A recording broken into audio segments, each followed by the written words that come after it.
Bonjour à toutes et à tous, c'est avec grand regret que je ne peux participer aujourd'hui à ce formidable programme de votre journée de l'AEPEA sur les nouvelles technologies et notamment le rapport des enfants et des adolescents aux écrans.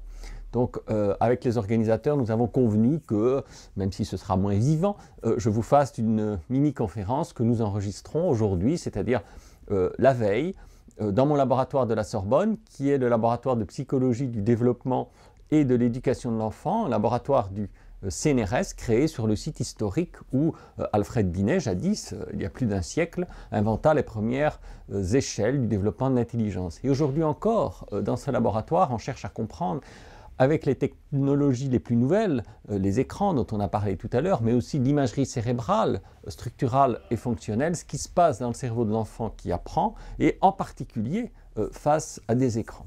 Donc, concernant le thème de cet exposé, impact des écrans au cours du développement, ce sont davantage des éléments de réflexion.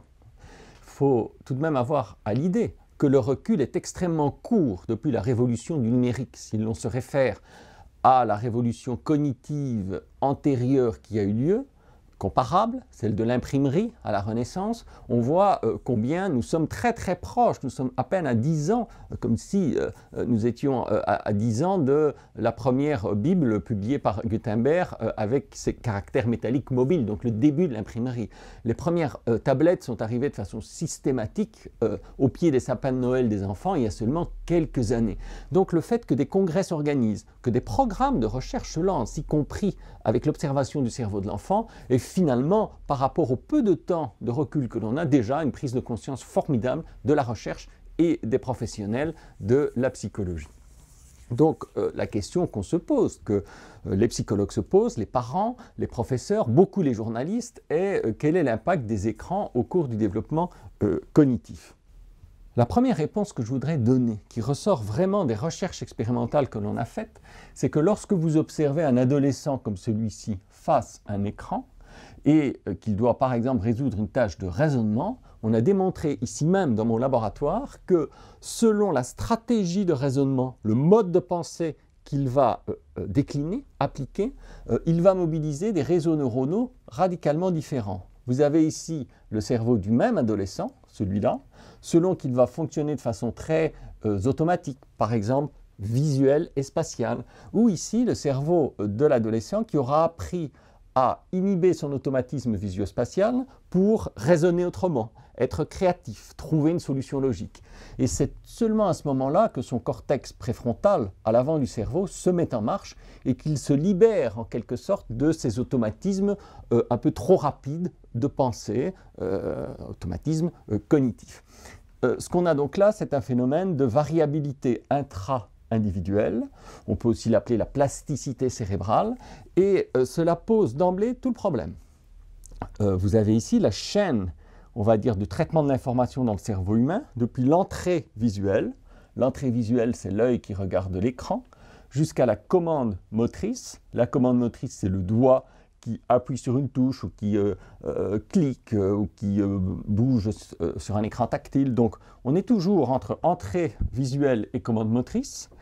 Et entre les deux, on présuppose en général qu'il y a toute une chaîne assez linéaire de traitement cognitif des informations. Codage de l'information, calcul de la transformation, évaluation de la récompense, donc l'aspect émotionnel que l'on imagine, les feedbacks, décodage de l'information, traitement moteur qui va préparer la commande motrice et qu'à travers cela, il y a des sélections d'actions particulières. Ce que je montre par ce résultat obtenu ici dans notre laboratoire, c'est que cette chaîne de traitement peut s'opérer par exemple via un réseau comme ce réseau très postérieur, voie ventrale, voie dorsale, on va dire d'un raisonnement très automatique et visuospatial, ou alors cortex préfrontal qui va faire que la commande motrice sera sous-tendue non pas par un automatisme visuospatial, mais par une réflexion, une certaine logique, le temps du recul, de la prise d'un point de vue personnel. Et donc par ces images, en quelque sorte, déjà tout est dit.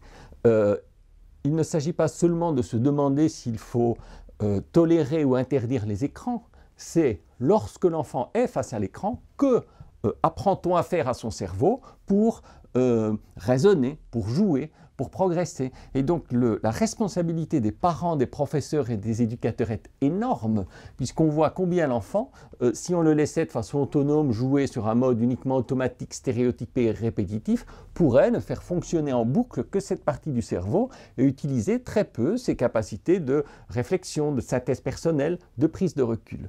Donc cette plasticité, cette fragilité finalement du cerveau humain dans ces zones d'application rend encore plus grande qu'on peut l'imaginer l'importance de la réflexion sur les écrans.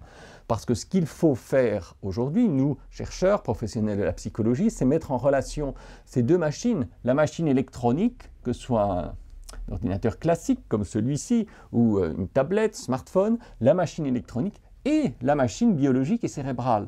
Et le grand défi de cette révolution technologique actuelle, comme le fut l'imprimerie à l'époque, est que ces deux ordres biologiques et électroniques interagissent via qui? Via les humains, et notamment via les enfants en développement. Alors, dans ce cadre, vous savez sans doute que nous avons, à la demande de l'Académie des sciences, et Serge Tisseron, qui intervient aussi dans cette journée, en est l'un des co-auteurs, nous avons rédigé un rapport qui s'appelle « L'enfant et les écrans », qui est un avis de l'Académie des sciences.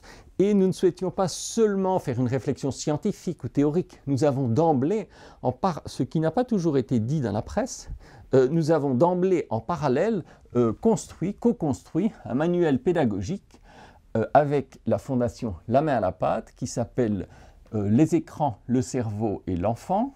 Et dans ce manuel, nous avons construit une vingtaine de séances pédagogiques extrêmement concrètes où, par exemple, on entraîne les enfants à inhiber un automatisme face à l'écran, ne pas répondre tout le temps, ne pas répondre trop vite. Une autre séance sur la conscience du temps qui passe.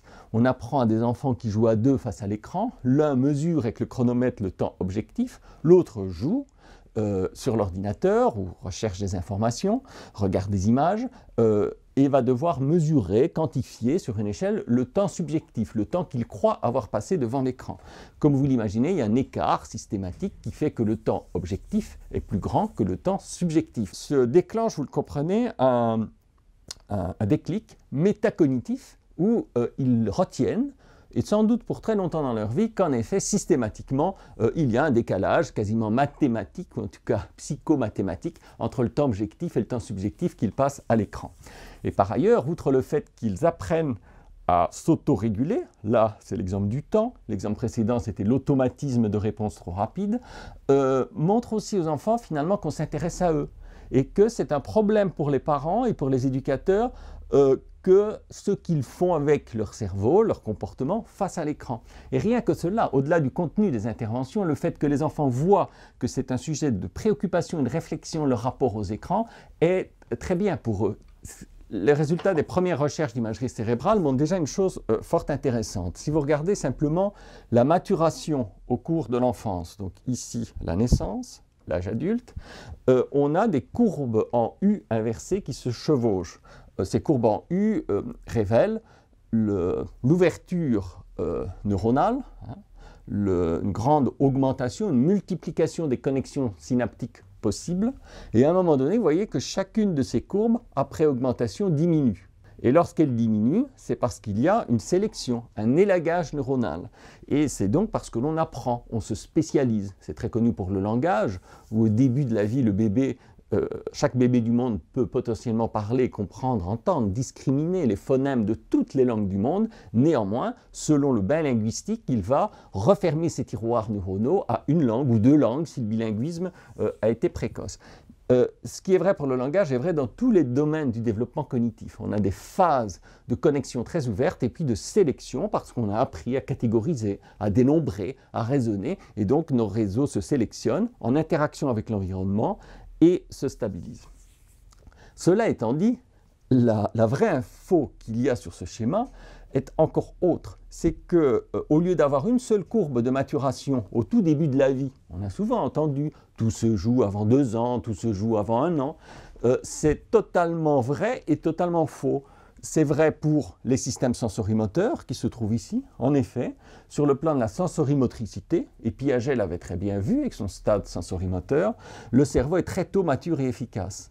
Mais si vous prenez par exemple la courbe la plus lointaine, dont la maturation et l'efficacité perdurent à se développer durant l'adolescence et l'âge adulte. Cette courbe la plus lointaine, c'est le cortex préfrontal, dont je vous parlais tout à l'heure, ce fameux cortex du contrôle cognitif, de l'inhibition, ce que j'ai aussi appelé, comme vous le savez dans mon livre, la résistance cognitive, ce cortex préfrontal qui permet de résister à ces automatismes de pensée, ou résister tout simplement à une action, une motricité trop rapide, se développe en tout dernier. Donc c'est le plus fragile et le moins efficace au cours de toute l'enfance.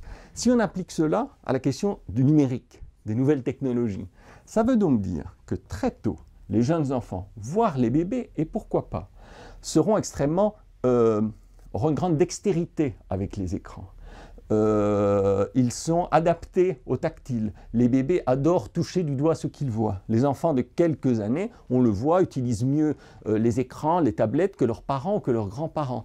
Du point de vue du cerveau, ça n'a rien de surprenant parce qu'en effet, c'est l'époque où vraiment leur efficacité sensorimotrice est très grande, très éveillée.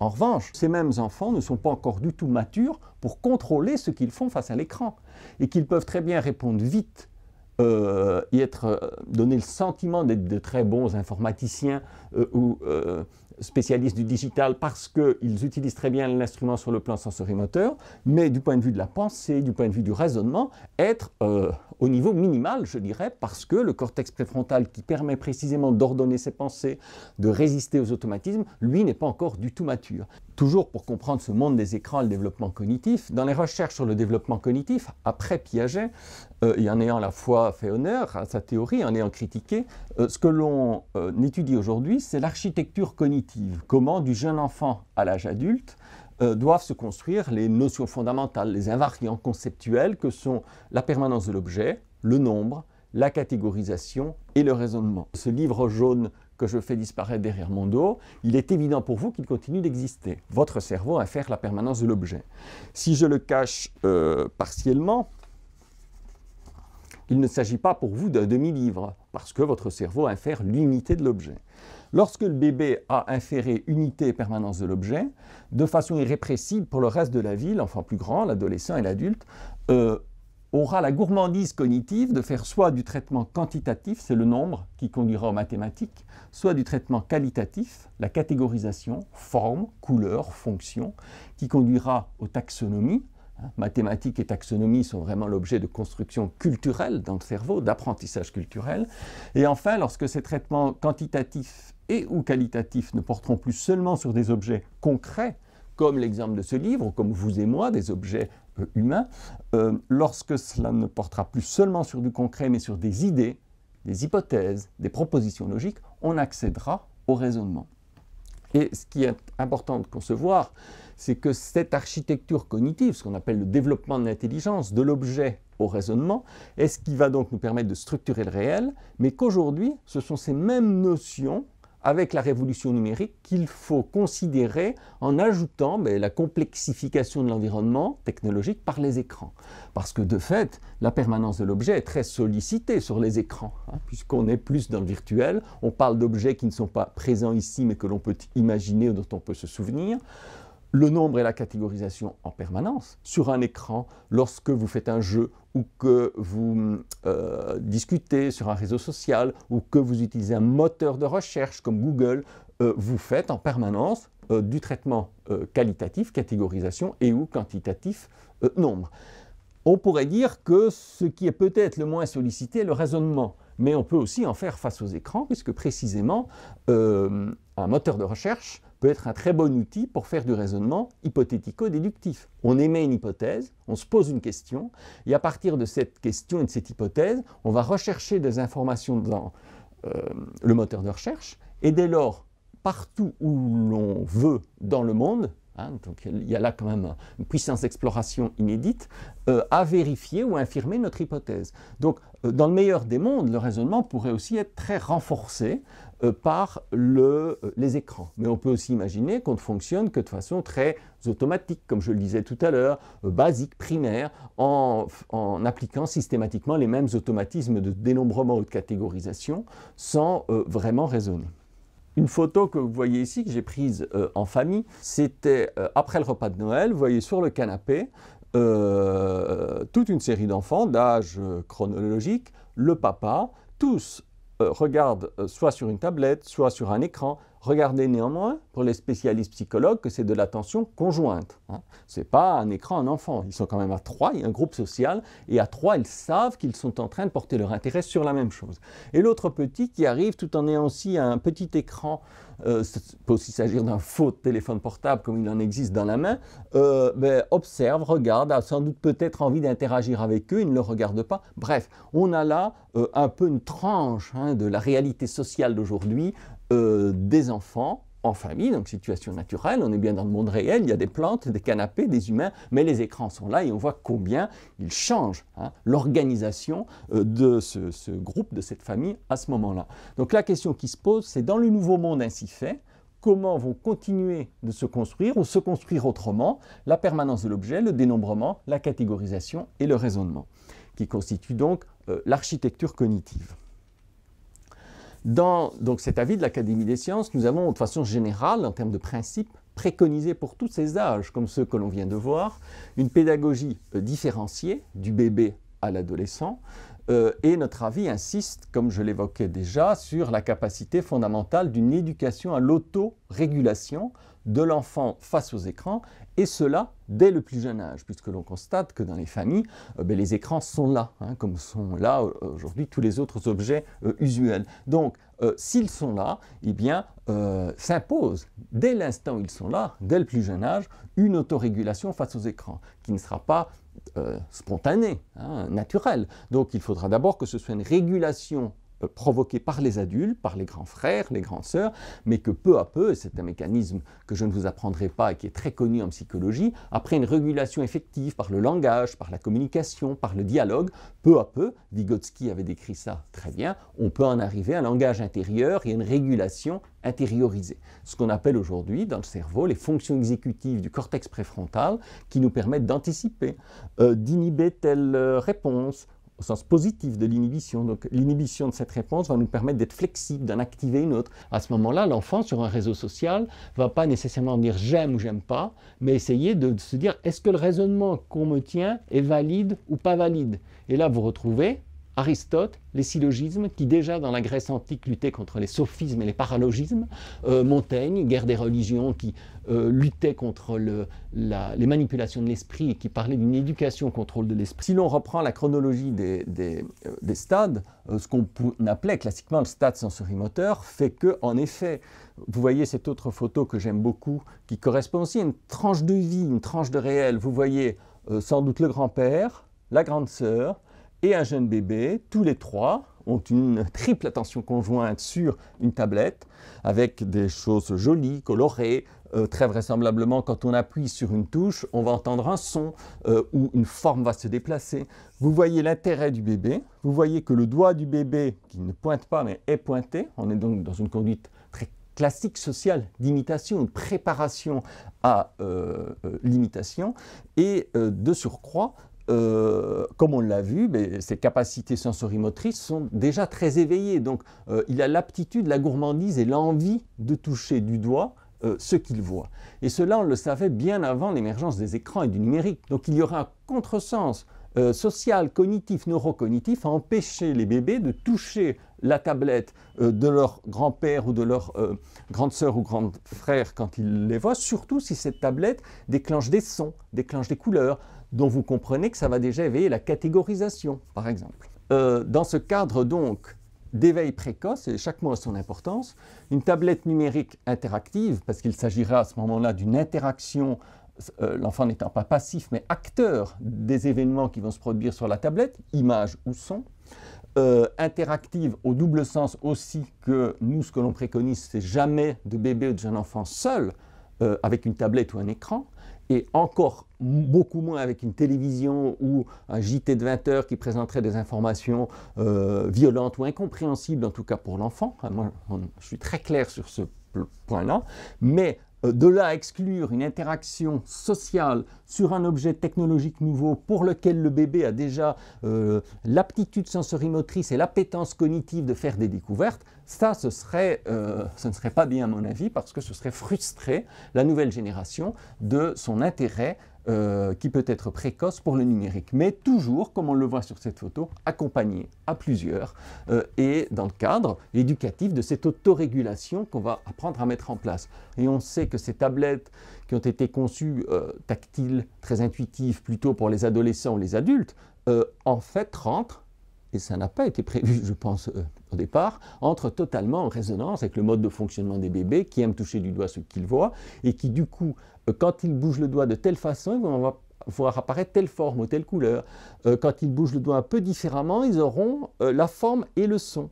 Et une fois de plus, les découvertes les plus pointues en sciences cognitives chez le bébé aujourd'hui montrent que le bébé est déjà bayésien, c'est-à-dire qu'il infère la probabilité des causes à partir des effets observés, et que le monde du bébé n'est pas seulement ce qu'il voit, ce qu'on lui montre. En permanence, le bébé recherche des causalités, infère des structures causales. Et dès lors, ça explique aussi, en plus de son goût pour toucher, l'envie qu'il a déjà d'exercer son cerveau et son intelligence en créant des séquences originales ou en retrouvant des séquences qu'il avait préalablement réalisées. Et tout ça, vous comprenez qu'en termes d'intelligence, on pourrait dire de cognition physique, c'est déjà l'émergence de la causalité, du si, alors. Si je place mon doigt là, alors je vois telle image.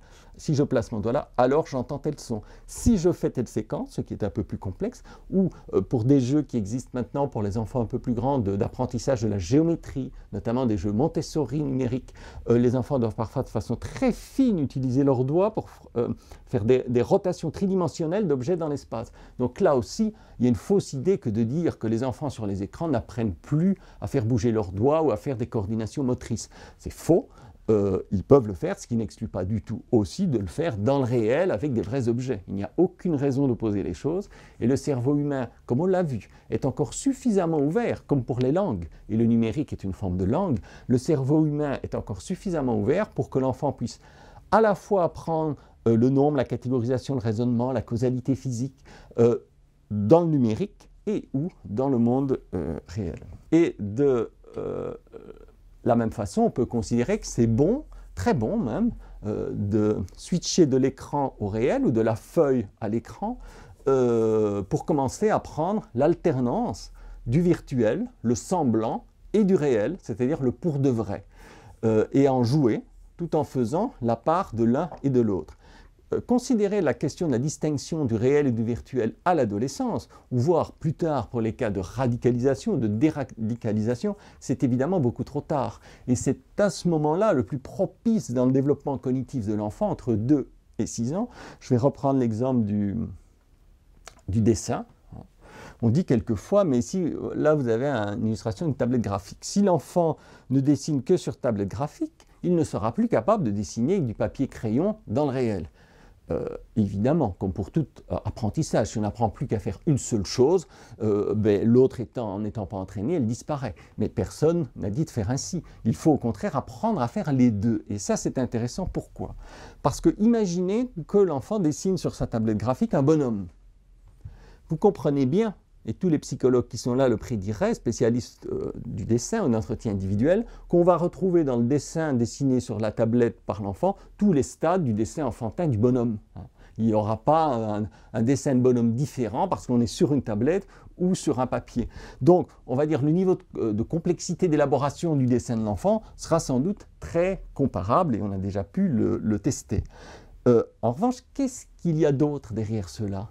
C'est que justement, parce que son bonhomme ressemble à un tétard ou parce que son bonhomme est bizarre, l'enfant va immédiatement comprendre par son action, par son dessin et par la perception de son dessin, que c'est une image sur l'écran que lui a construite.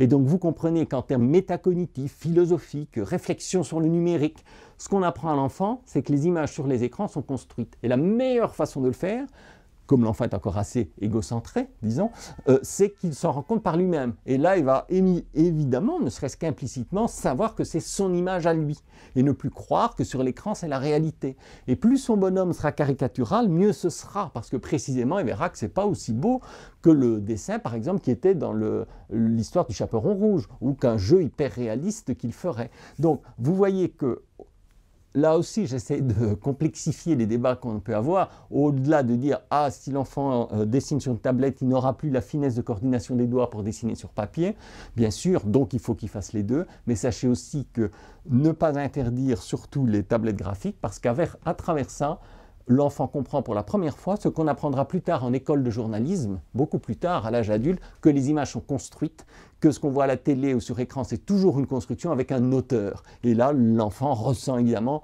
ne serait-ce que par son approprioception, ses feedbacks moteurs, que c'est lui qui dessine. Donc cet exemple, on pourrait le décliner à tous les autres aspects de la pensée symbolique. Et c'est ça que j'appelle commencer à jouer sur l'alternance entre le réel et le virtuel. Toujours à cet âge-là, et un peu plus tard à l'école primaire, la question du jeu. Alors je vais faire une remarque générale pour le jeu.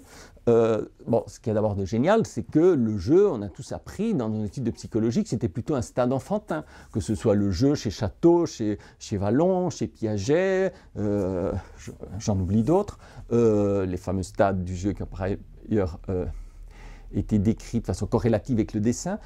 Aujourd'hui, ce n'est plus un stade enfantin, c'est une stratégie, un rapport au réel adulte. Dans l'entreprise, on joue. Dans les CV des recruteurs, aujourd'hui, il y a les scores de jeu dans tel ou tel jeu qui impliquent de la stratégie, qui impliquent de la coopération sociale. Donc, le jeu n'est pas un stade.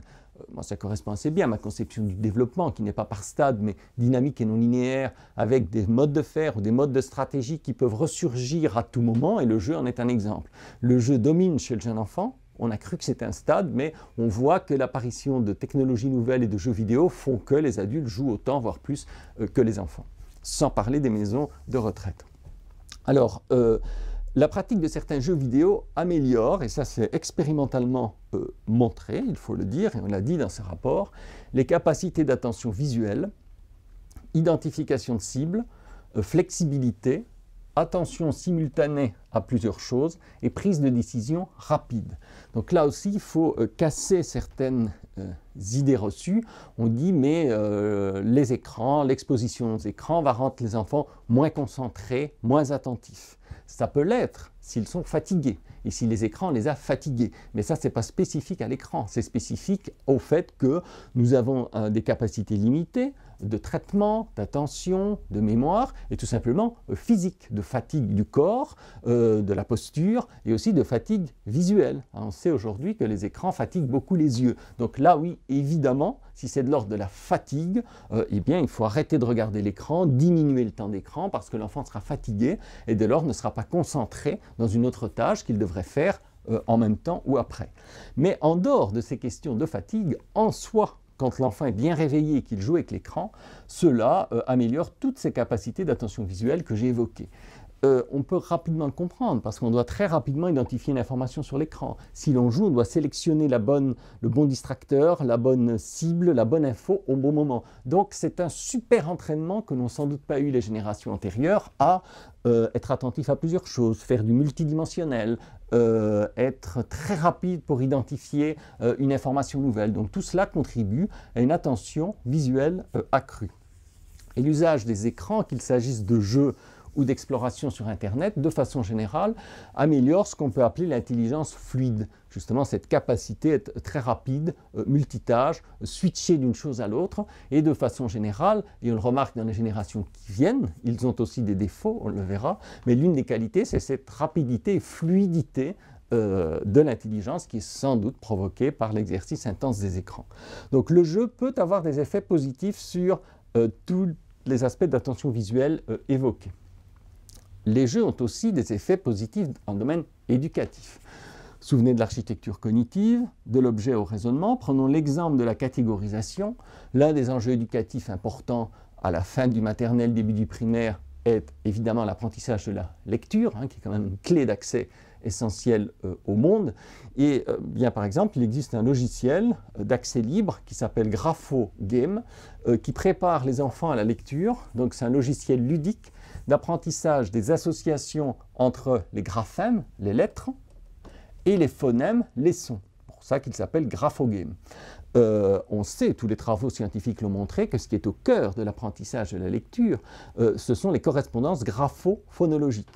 Eh bien, un jeu était conçu de façon extrêmement agréable pour l'enfant, motivante, en évoluant à son rythme sur l'ordinateur, en passant de niveau de jeu de plus en plus grand, en progressant donc, ce jeu a révélé son efficacité sur les performances en lecture, mais aussi sur ce qui se passe dans le cerveau de l'enfant, puisqu'une étude magnifique d'imagerie cérébrale a été faite avant et après ce jeu et a révélé combien le réseau de la lecture, qui est connu et que nous on a aussi identifié chez plus de 800 enfants dans mon laboratoire, ce réseau de la lecture chez l'enfant qui est dans l'hémisphère gauche, qui part de la voie ventrale et qui est aussi des régions dans le cortex préfrontal, ce réseau de la lecture est en fait entraîné, déjà activé par le jeu GraphoGame qui exerce, et ça évidemment l'écran peut très bien le faire et facilement, aux correspondances entre les sons et les formes des lettres, donc correspondance graphophonologique. Ça, c'est la conception qui en général n'est pas très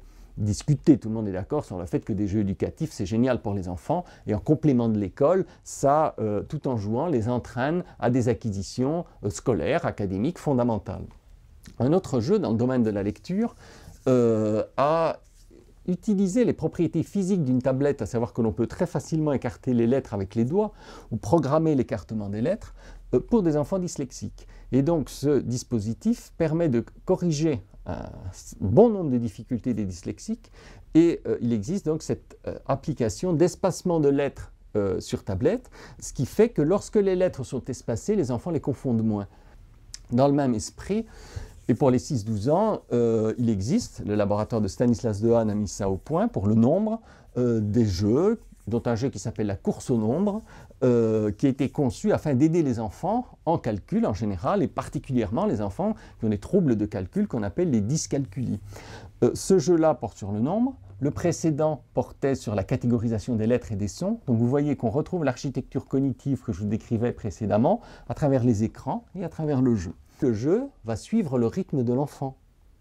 Et les ordinateurs ont quand même une grande vertu que les parents, les psychologues, même s'ils se contrôlent beaucoup, et les éducateurs n'ont pas, c'est qu'ils n'ont pas d'émotion. Et donc l'ordinateur ne va pas s'énerver. L'enfant pourra se tromper autant de fois qu'il le fera, il ne passera pas de niveau. Donc il va peut-être un peu s'énerver sur lui-même, mais il n'y aura pas ce stress qu'il peut y avoir, et surtout quand on est en classe, en groupe, par rapport à l'enfant qui se trompe ou à qui il faut répéter la même chose. Le jeu et l'ordinateur permettent du coup que les choses se fassent plus sereinement, au rythme de l'enfant, donc une pédagogie, une psychologie différentielle, individualisée, au rythme de l'enfant, et on sait que c'est vraiment la clé du succès. C'est-à-dire que l'enfant ne se sente pas enfermé dans son échec, puisse de façon ludique, comme il le fait à la maison pour d'autres choses qui sont moins scolaires, progresser à son rythme, retomber à un niveau plus bas s'il avait oublié, s'il était fatigué, et tout en jouant, apprendre.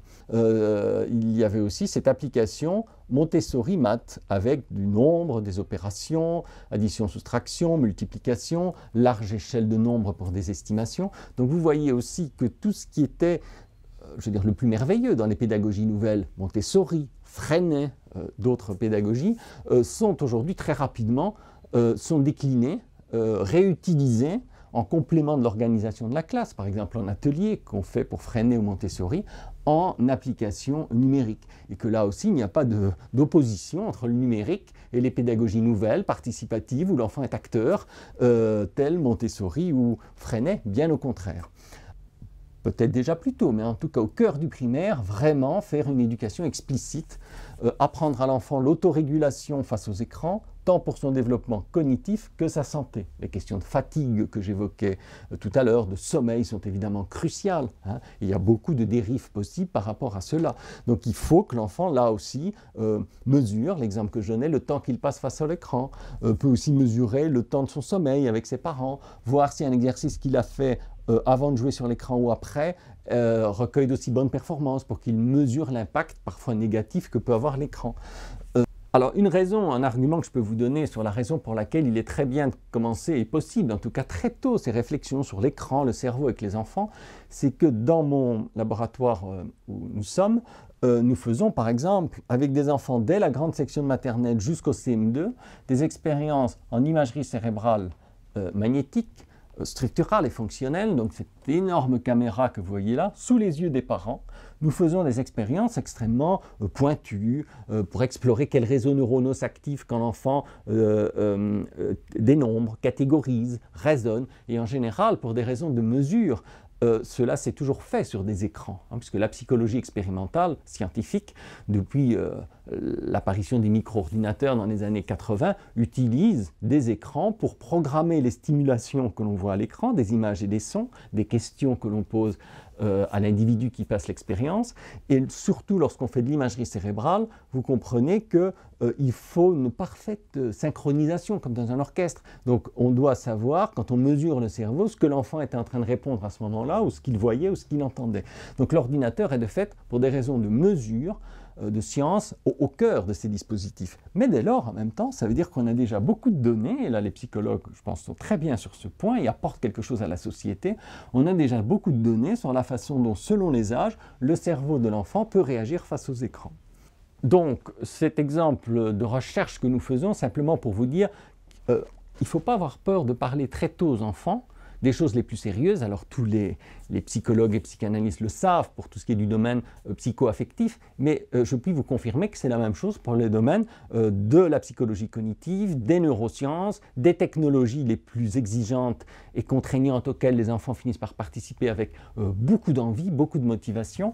Il faut aussi parler de ces choses très sérieuses dès l'école maternelle et qu'il ne faut attendre ni l'adolescence ni l'université pour commencer à parler de numérique, de cerveau, d'écran, d'alternance du réel ou du virtuel dès le plus jeune âge. On peut parler de cela avec les enfants si on utilise les mots qui sont les leurs et que l'on suit aussi leur raisonnement. Je vous donne un exemple. Dans une classe, on demandait aux jeunes enfants comment, dès l'instant, s'était accordé sur le fait que tout le monde avait un cerveau, les filles, les garçons, les grands, les petits, comment pourrait-on voir le cerveau qui fonctionne? Et un petit lève le doigt et dit « Ah, moi je sais ». Je le laisse parler, il dit « c'est très simple, il n'y a qu'à envoyer les bestioles ». Alors, vous savez qu'en maternelle, souvent ce qu'on appelle les bestioles, ce sont les poux, qui soucient beaucoup les enfants, les parents et les profs à certains moments de la classe quand il y a des poux dans les cheveux. Ah bon, tout le monde rigole, on suit l'idée de l'enfant, donc on va faire de l'épistémologie naïve, des neurosciences naïves, et l'enfant dit c'est très simple, les cheveux ce sont des tubes. Donc, dans le tube, on va envoyer la bestiole qui va descendre à travers le tube jusqu'au cerveau, nous dire ce qui se passe, comment il est, remonter par le tube et nous raconter ce qui se passe dans le cerveau. C'est extraordinaire, tous les enfants rigolent, mais l'enfant a réinventé en épistémologie naïve avec son imaginaire ce que de grands scientifiques, et cela a donné un prix Nobel, ont inventé durant la dernière moitié du XXe siècle, c'est-à-dire ces technologies d'imagerie cérébrale qui combinent physiologie, neurosciences, psychologie. Concernant les adolescents, pour conclure cet exposé, je veux à la fois, alors sachant que les ados d'aujourd'hui n'ont pas nécessairement eu tous ces programmes, toutes ces découvertes, toute cette éducation déjà implicite ou explicite aux écrans dès le plus jeune âge. Il y a donc des aspects positifs et négatifs, évidemment, dans l'usage des écrans aujourd'hui chez les ados. On va prendre la tranche 12-18 ans. C'est l'âge où particulièrement ils apprennent à raisonner, ils se mettent sur un mode hypothético-déductif. Le réel devient un cas particulier du possible, donc ils font des hypothèses, ils imaginent un monde autrement, émergent les premières idées politiques, les réseaux sociaux renforcent fortement cela aujourd'hui, donc ils raisonnent. Le positif chez les adolescents utilisateurs maintenant réguliers, voire intenses du numérique, est une pensée donc rapide, fluide, assortie à une facilité d'explorer beaucoup de possibilités virtuellement, Internet, moteur de recherche, réseaux sociaux, jeux, ce qui peut aider, on le comprend, en raisonnement hypothético-déductif sur le monde. Puisque s'ils utilisent intelligemment tous ces instruments numériques, en effet, ils peuvent explorer, tester des hypothèses avec une envergure et une puissance qui n'avaient jamais été atteintes auparavant. Le risque, du point de vue plus négatif, serait que ces avantages que je viens d'évoquer, rapidité, fluidité, s'accompagnent d'une pensée qui deviendrait, pour le coup, trop rapide, trop superficielle. excessivement fluide. C'est bien d'être fluide, tout le monde dit c'est formidable d'être fluide, d'être flexible, mais ce serait ici excessivement fluide. C'est ce qu'on a aussi déjà appelé la culture du zapping, que l'on voit très bien, non seulement face à l'écran, mais qui du coup se décline dans ce qu'on appellerait toujours le monde réel, c'est-à-dire qu'on passe très très rapidement d'une chose à une autre, sans l'approfondir, sans réfléchir. Et à l'école notamment, ça crée de l'ennui, parce que l'école commence à être numérique, mais ne l'est pas encore totalement, et même pas beaucoup, et donc il y a un ennui nouveau qui se crée, et qui vient de ce décalage entre cette culture numérique fluide, rapide, de jeu, notamment à la maison, et l'école qui est encore assez traditionnelle. Alors l'ennui peut quelquefois être fécond, c'est ce que disait Paul Valéry, mais il faut aussi reconnaître qu'il y a un ennui qui n'est pas fécond, et que là ça peut vraiment être un risque. Des études montrent d'ailleurs que l'usage d'Internet appauvrirait la mémoire, c'est-à-dire que les jeunes retiennent plus les accès, les liens sur les moteurs de recherche, comme Google, que les contenus eux-mêmes et leur synthèse. Et on le comprend, on va vite, on explore plein de liens, on clique, on change, on regarde plusieurs liens simultanément par des fenêtres simultanées, mais pour le coup, lorsqu'on fait des tests de mémoire tout à fait classiques après, dans des groupes différents, des utilisateurs intenses des moteurs de recherche, des utilisateurs moyens et des utilisateurs, on va dire, faibles, rares, on remarque que chez les utilisateurs intenses, ils ont une sorte de métamémoire de liens. Mais si vous allez plus loin, que vous grattez un peu, pas de connaissances profondes, pas de réflexion personnelle sur chacune de ces connaissances. On pourrait aussi se dire là, attention, ça a toujours existé. On a tous, vous voyez ici dans mon bureau, on a tous une bibliothèque chez soi, il y avait des bibliothèques publiques. On sait qu'on n'a pas lu tous les livres. On se mentirait, mais on sait dans quel livre, à quel endroit, quel chapitre aller chercher telle information.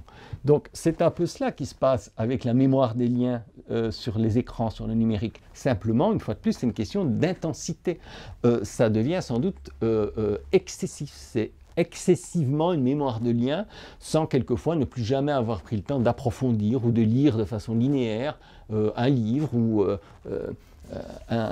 un exposé sur Internet de manière à prendre le temps d'approfondir et de réfléchir. Et le cerveau, on le sait, a une contrainte limitée qui n'a pas changé depuis des millions d'années, qui est qu'on ne peut pas réellement faire deux choses qui nécessitent de l'attention, de la concentration en même temps, et que quand on en fait une, on peut retenir, mobiliser 7 plus ou moins 2 unités. Donc de toute façon, un nombre réduit d'unités et une tâche à la fois. Et ça demeure, c'est une caractéristique, on va dire, une limitation de notre cerveau. Même chose pour les notes manuscrites sur clavier, donc, ou les notes manuscrites. Des études de ce type ont montré que lors de l'examen, si les notes en cours ont été prises de façon manuscrite, les performances sont meilleures, notamment pour les sujets de réflexion, que les étudiants qui très rapidement ont noté sur clavier. Or, tous nos étudiants aujourd'hui quasiment notent sur clavier. Et l'explication est vraiment très simple, les biomécaniques. C'est-à-dire que quand on tape sur des touches, on peut aller beaucoup plus vite, aussi vite que la parole du professeur ou du conférencier, comme là je parle trop et sans doute très vite, mais avec le clavier on peut suivre. Quand vous écrivez de façon manuscrite, pour des raisons liées à la lenteur de l'écriture, vous ne pouvez pas tout noter, et donc vous êtes obligé, avant même d'écrire, de faire une micro-synthèse cognitive. Et ça, on l'a appris à le faire en permanence, c'est la prise de notes. Mais dès lors, la synthèse est au niveau de l'encodage. Et lorsque l'on restitue un examen pour une question de réflexion, eh bien on a de meilleures performances. Donc ça aussi, c'est des choses qu'il faut tout simplement, maintenant que c'est établi scientifiquement, expliquer aux jeunes, expliquer aux profs, et aussi aux politiques, parce que dès lors, ça veut dire qu'il faut surtout continuer d'apprendre l'écriture manuscrite et aussi, bien sûr, l'écriture sur clavier. Et c'est comme les questions évoquées depuis le début de cette conférence, le cerveau a cette potentialité de fonctionner sur des registres différents. Et ici, pour l'écriture, par exemple, comme pour le dessin chez le jeune enfant, sur tablette ou dans le réel, ils peuvent apprendre à faire les deux et avoir l'intérêt de l'un et de l'autre. On sait qu'il va y avoir d'ici peu une explosion de données, qu'il y aura trop de données sur les ordinateurs et dans le numérique, qu'on va atteindre un plafond.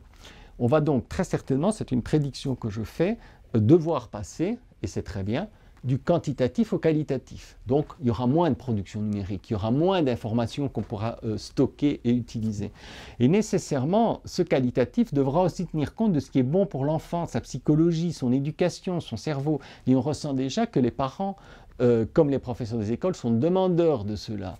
Et l'hypothèse que je ferai, le parallèle, est que dans le domaine du numérique et du lien, on va dire, entre psychologie et numérique, va se développer un label, ou on devrait développer un label de type label bon pour le cerveau, ou bon pour la psychologie, un label neurocognitif, qui est l'équivalent, qui serait l'équivalent du label bio dans le domaine agroalimentaire. Et quand vous savez que l'industrie du numérique est au monde l'industrie la plus florissante, croissante, et on comprend pourquoi, puisque ça concerne aussi les pays émergents, où il n'y avait pas ou peu, par exemple, suffisamment de culture, de livres, d'infrastructures scolaires, on se dit qu'en effet, il y a là un champ, les psychologues ont un rôle énorme à jouer pour aider à construire, avec des startups ou des grosses entreprises de jeux numériques, les aider à construire des jeux qui soient intelligents et adaptés au développement cognitif des enfants dès le plus jeune âge et à toutes les étapes de leur enfance jusqu'à l'adolescence en les y préparant. Voilà.